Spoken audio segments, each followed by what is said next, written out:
Hello বন্ধুরা, দেখো সকাল সকাল তোমাদের কাছে চলে এসেছি। এখন বাজছে কটা জানো? এখন বাজছে 6:30। আর এটা কিন্তু 2-3 দিন আগের ব্লগ। এটা হচ্ছে গত শনিবারের ব্লগ।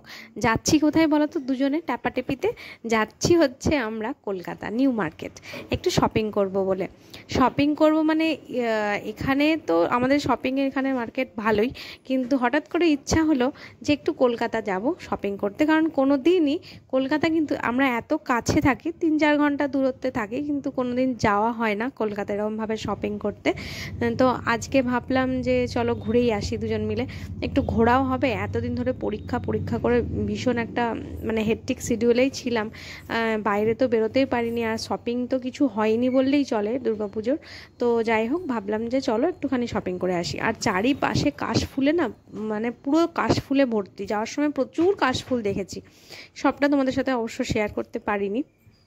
তো দেখো চলে এসেছি শক্তিগড়ে।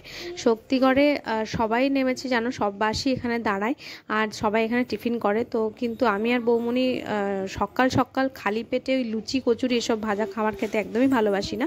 তাই জন্য আমরা নিয়ে নিয়েছিলাম একটুখানি তরকারি বৌমনি চেয়ে এনেছিল, আর মায়ের বুদ্ধি মতন নিয়ে গেছিলাম একটুখানি মুড়ি। তাই ওই মুড়ি দিয়ে তরকারি দিয়ে মেখে আমরা বাসে বসেই খেয়ে নিয়েছিলাম। আর খেয়ে না প্রচণ্ড তৃপ্তিও পেয়েছিলাম, কারণ একটুখানি শশা নিয়ে নিয়েছিলাম, আর প্রচণ্ড গরমও ছিল সেদিনকে। তাই জন্য আমরা তো লুচি টুচির দিকে যাইনি, আমরা মুড়ি টুড়ি খেয়ে কিন্তু ভালোই ছিলাম, সারাদিন কোনো অসুবিধা হয়নি।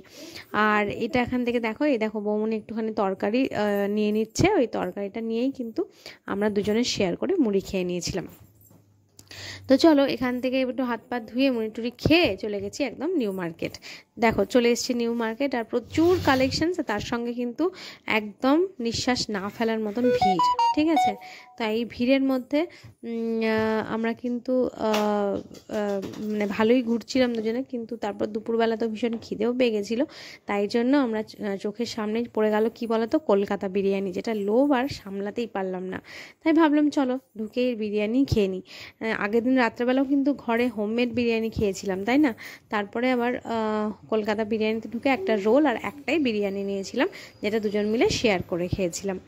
তারপর এখানে খানিকক্ষণ একটুখানি ঠান্ডা হাওয়ায় বসে একটু জিরিয়ে নিলাম, একটু বিরিয়ানি টিরিয়ানি খেয়ে জল খেয়ে ঠিকঠাক করে নিজেদেরকে একটুখানি ঠান্ডা করে তারপর আবার চলে গেছিলাম নিউ মার্কেটে শপিং করার জন্য। নিউ মার্কেটে কালেকশনস কিন্তু ওয়াও কালেকশনস, মানে দেখে শেষ করতে পারবে না এত কালেকশনস, কিন্তু প্রচুর ভিড়। সেটাও তোমাদের সাথে শেয়ার করব, একটুখানি তোমাদেরকে দেখাবো যে কতখানি ভিড় ছিল নিউ মার্কেট। আর 4টের পর থেকে তো বলাই বাহুল্য, কারণ সকাল থেকে আমরা গেছি মোটামুটি 12টা নাগাদ আমরা পৌঁছে গেছিলাম। সারা দুপুরে কিন্তু সেরকম ভিড় আমরা দেখিনি, কিন্তু 4টের পর থেকে ভীষণই ভিড় ছিল, মানে একদম ক্যামেরা অন করাই যাচ্ছিল না। তাই তোমাদের সঙ্গে বেশি কিছু শেয়ার করতে আমি পারিনি, কিন্তু দেখিয়েছি কানের এই কালেকশনসগুলো, ভিড়টা তোমাদের সঙ্গে একটু শেয়ার করেছি। আর আমরা তো অনেক কিছু কিনেছি, ব্যাগ কিনেছি, জুতো কিনেছি। আর দেখো এই গরম গরম বিরিয়ানি দেখে তো আমার এখন খেতে ইচ্ছে করে যাচ্ছে।